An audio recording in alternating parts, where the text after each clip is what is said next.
Coucou les filles, aujourd'hui donc je vous retrouve pour vous faire le bilan du 5e mois. Donc j'en suis actuellement à 6 mois. Donc durant ce 5e mois, au niveau des symptômes, disons que j'ai senti, enfin c'est pas des symptômes, mais ce que j'ai ressenti durant ce 5e mois, c'est que le bébé bouge énormément. Avant il bougeait uniquement lorsque j'étais allongée. Et notamment sur le dos.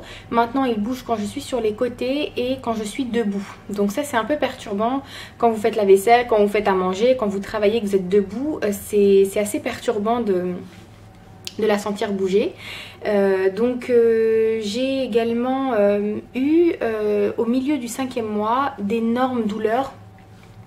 Donc au début du 5e mois, j'ai eu les symptômes du 2e et 3e mois qui revenaient, à savoir les nausées, les remontées acides. Ça a duré quand même 3-4 jours, c'était hyper désagréable. Et puis vers le milieu du 5e mois, il y a eu un jour où j'ai eu des douleurs, mais vraiment des très fortes douleurs. C'est-à-dire que j'ai senti mon estomac se compresser, une douleur envahir tout le haut du ventre. Et donc ça avait duré de 5 h de l'après-midi jusqu'à 1 h du matin à peu près. Et le lendemain ça s'était un peu calmé. Il y a 2 soirs où j'ai pas pu manger honnêtement parce que c'était vraiment... on dirait que j'avais une pierre, une énorme pierre à l'intérieur qui m'irritait, ouais, j'étais pas bien durant cette journée-là et les 2-3 jours qui ont suivi.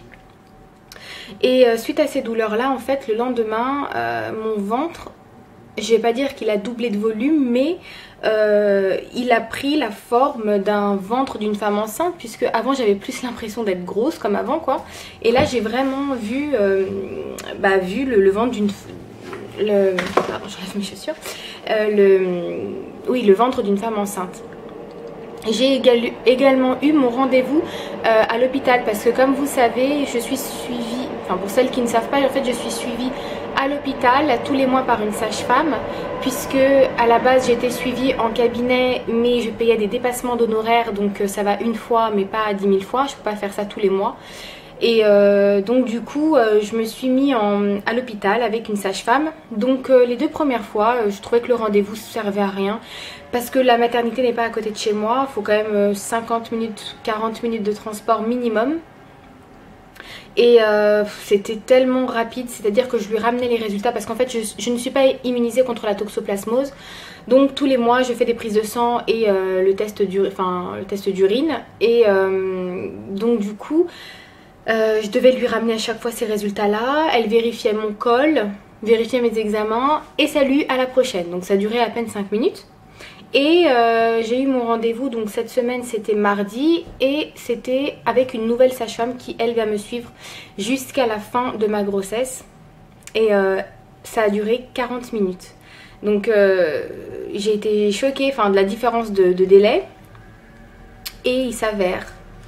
catastrophe que durant le 5e mois j'ai pris 5 kilos. Donc c'est énorme. C'est à dire que si je commence à ce rythme là où à la base je prenais rien, j'avais pris juste 2 kilos jusqu'à 4 mois et demi, et là j'arrive à 6 mois et j'en suis à 5 kilos en un seul mois.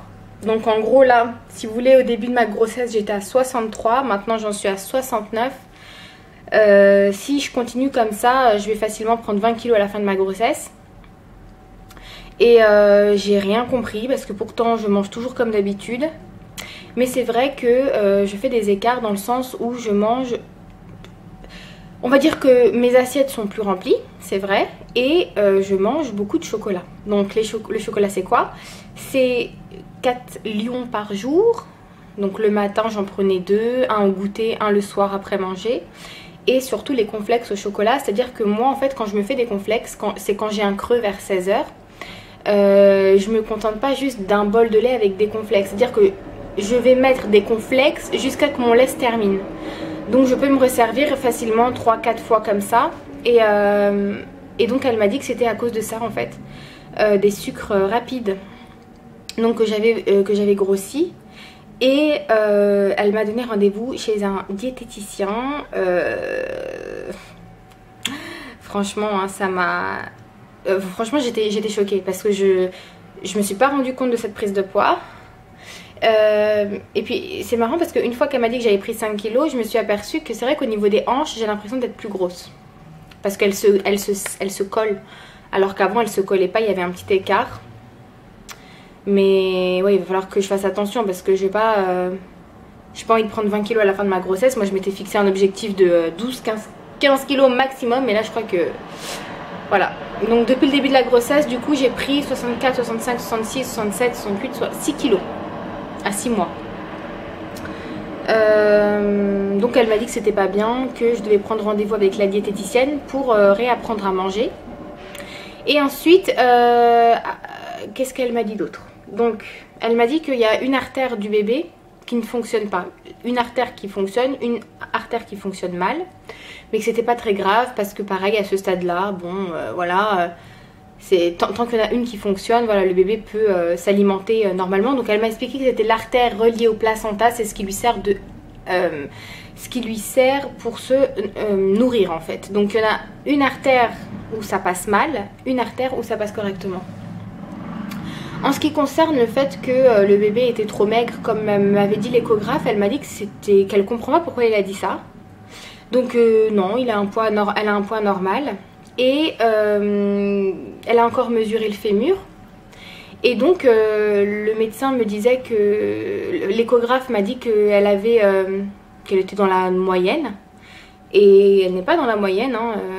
Au niveau du fémur, elle est dans la courbe maximale. Vraiment tout en haut de la courbe. Parce que vous avez 3 courbes, une minimale, la moyenne et une maximale. Et au niveau de son fémur, elle est toujours au niveau maximal. Mais ça veut rien dire parce que moi aussi j'ai été au niveau des courbes tout le temps maximales. Ma mère a accouché, je faisais 55 cm, donc c'était grand quand même. Et puis pourtant je fais qu'1m63. Donc je pense que ça veut rien dire, mais si elle est grande, je serais hyper heureuse. Si elle pouvait prendre du côté de son père, ça serait très bien.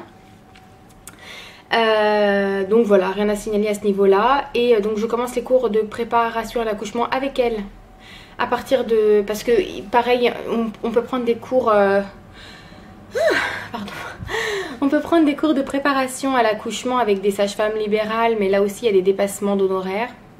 Donc du coup je l'ai fait à l'hôpital. Et je serai avec elle. Elle m'a dit que le premier et deuxième cours... parce qu'en fait mon mari travaille, donc il ne peut pas venir avec moi à tous les cours.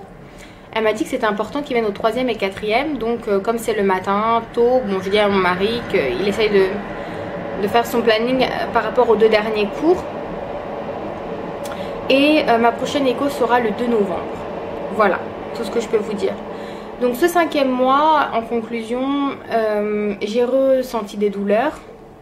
Donc c'était pas des douleurs qui ont été longues, puisque ça durait à chaque fois 2-3 jours, mais c'était des douleurs qui étaient pénibles. Mon ventre a beaucoup grossi, il a pris du volume et voilà, j'ai le ventre qui tire assez, mais bon voilà, maintenant on va rentrer dans le 6e mois, ça passe tellement vite, c'est un truc de dingue. Enfin voilà, je vous fais des gros bisous, ciao.